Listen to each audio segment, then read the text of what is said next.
I'm going to ask you two very important questions about silver today, and I want you to answer them in the comments below. So go do that now and answer them in this order. Question 1, are you still stacking silver? And I don't mean do you already have a stack, I mean are you actively stacking and adding silver to your stack?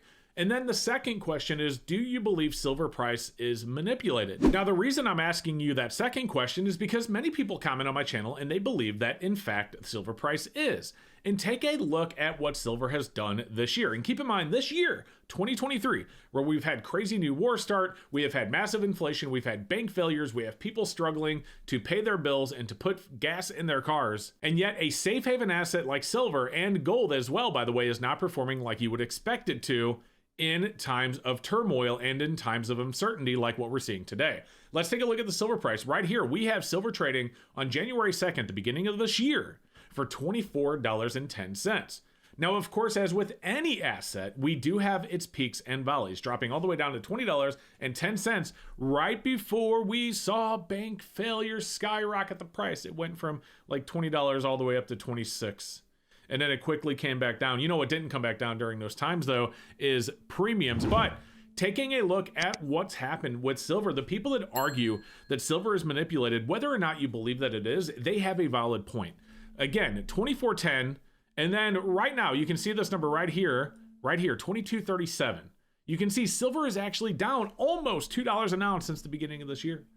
In times of uncertainty, in times of war, in times of inflation, silver and gold are expected to perform. Now, gold at least has performed a little bit this year, starting at 1829 and winding up at 1937. But silver has certainly not. The only thing we have seen go up on silver that is maintained and is finally starting to come back down is premiums. And those premiums absolutely skyrocketed when people got really interested in silver during the banking failures. But again, look at how the silver price reacted then. It jumped, but it wasn't a massive amount, especially if you consider what it started out at the beginning of the year. Sure, it looks really strong from here and then jumping to here. And, you know, you can really look at it in this area right here because these are little spikes right at the top. You're never going to catch, well, I won't say never, but the chance of you catching that's pretty slim. But if you compare it to here, if you ignore this little section and you compare it to the beginning of the year, even during the banking crisis, silver didn't perform very well. It didn't perform like it should have. Meanwhile, there are other assets that are performing incredibly well this year. And keep in mind, before I talk to you about this asset, I'm not a crypto guy at all. But since it's an asset, we should absolutely take a look at what it's done. And we see crypto, we see Bitcoin, I should say, not all crypto. We see Bitcoin starting off this year at $16,000. And right now it's trading for $36,936, a gain of 122% or $20,000 per coin. So if you would have been able to put 16 grand into crypto, into Bitcoin, I should say, it's not all crypto, although I think some other ones like Ethereum are doing it all as well. But my point is, if you would have been able to put 16 grand into Bitcoin this year, you would have made a profit of $20,000. Man, wouldn't that be awesome? But if you would have taken that same $16,000 and put it into silver, and keep in mind, we're not even talking about premiums. Let's just say you put it into paper silver, so you bought it on this market and you didn't have to pay the premiums. Let's just talk about the spot price. We're not talking about physical. $16,000 divided by 2410 means you would have had 663, let's just round it up to 664 ounces of silver. If we multiply that by 2237, which was what it's trading for right now, you would have actually lost money to the tune of $1,146. So when you look at the numbers in that perspective, it really isn't a good outlook, is it? And it totally makes me understand the people that aren't interested in gold and silver. I get it. I totally do. I believe in stacking gold and silver 100%, and I do believe that better times are ahead for gold and silver. But those that aren't stacking, those that look at those numbers and be like, why would I buy gold and silver? I get it. I have no problem with your stance, which is why I asked at the beginning of the video if you are still currently stacking gold and silver.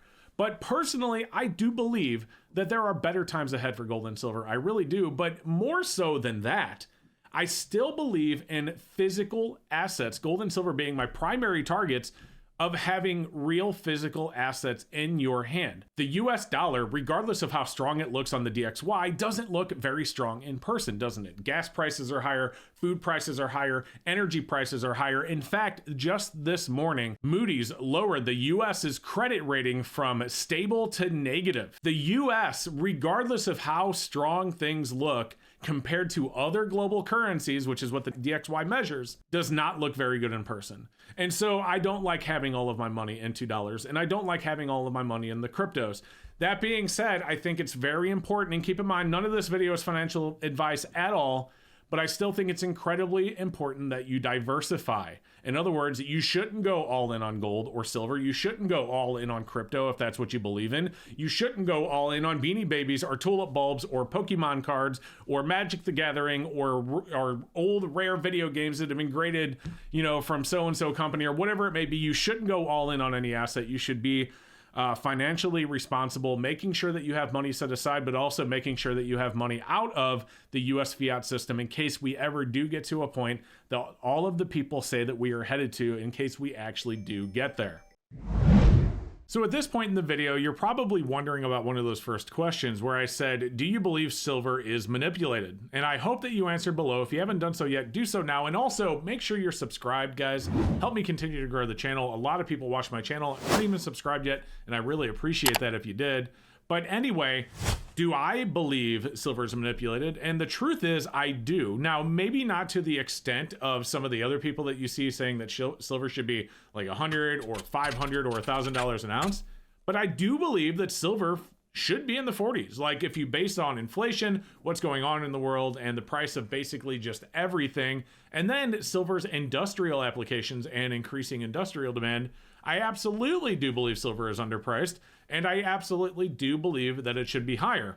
I also see, and keep in mind, this is not me saying that this is okay. This is not me supporting the practice at all. I assure you that I believe that all silver manipulation, price manipulation should stop, but I do see the incentive for companies, big banks, and governments to keep that price suppressed because it is used so heavily. I mean, it's used in EVs, it's used in modern electronics, your cell phones, the screens that you're watching this on right now, all use silver. Solar uses silver, a lot of green energy uses silver. And, so yeah, there's absolutely a reason to keep the silver price suppressed because they want it to be cheaper to continue to produce those products at a price that people can afford. If silver got to $200 an ounce or $500 an ounce, the price of everything that we as a modern society use on a day-to-day basis, your cameras, your phones, your screens, your EVs, even your regular cars have a lot of silver in them. All of the prices of those would go up. The cost for the companies producing those items would go up, so on and so forth. So while I don't believe it's a good thing, I don't believe it's okay, I should say, I do at least see why they're doing it. Should they stop? Yes. Do I think it's BS? Yes, absolutely. But there is a reason for them doing so. But when will it end? When will we get to a point where silver really sees its true potential? I don't know, but I think there's a reason that you have a lot of big banks buying up a lot of silver. I believe that there's a reason that you see a lot of these big bankers with vaults full of silver right now is because they do believe that eventually the price of silver will have to go up. It won't have a choice. Now, that doesn't mean that you should go out and spend all of your money on silver. That doesn't mean you should make bad financial decisions. That doesn't mean you should fearmonger or FOMO into it.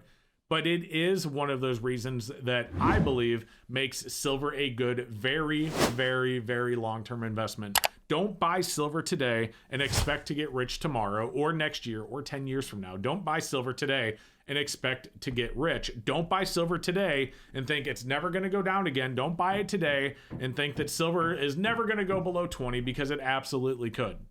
I hope that it doesn't. I would like for it not to, but the possibility certainly exists for that to happen. So don't buy it and think that it can't, and don't be upset if it does or when it does. That's all I'm saying. But what are your thoughts, guys? Do you think it's manipulated? I already asked this 3 times, but I really want your comments today. So leave a comment down below. Smash that like button. Help YouTube recommend this video to other people that will then leave comments. And make sure you're subscribed and help us continue to grow. I'm going to put a video up right here. If you haven't seen this one yet, that's the next video you should watch. And other than that, thank you so much for watching and have a great rest of your day.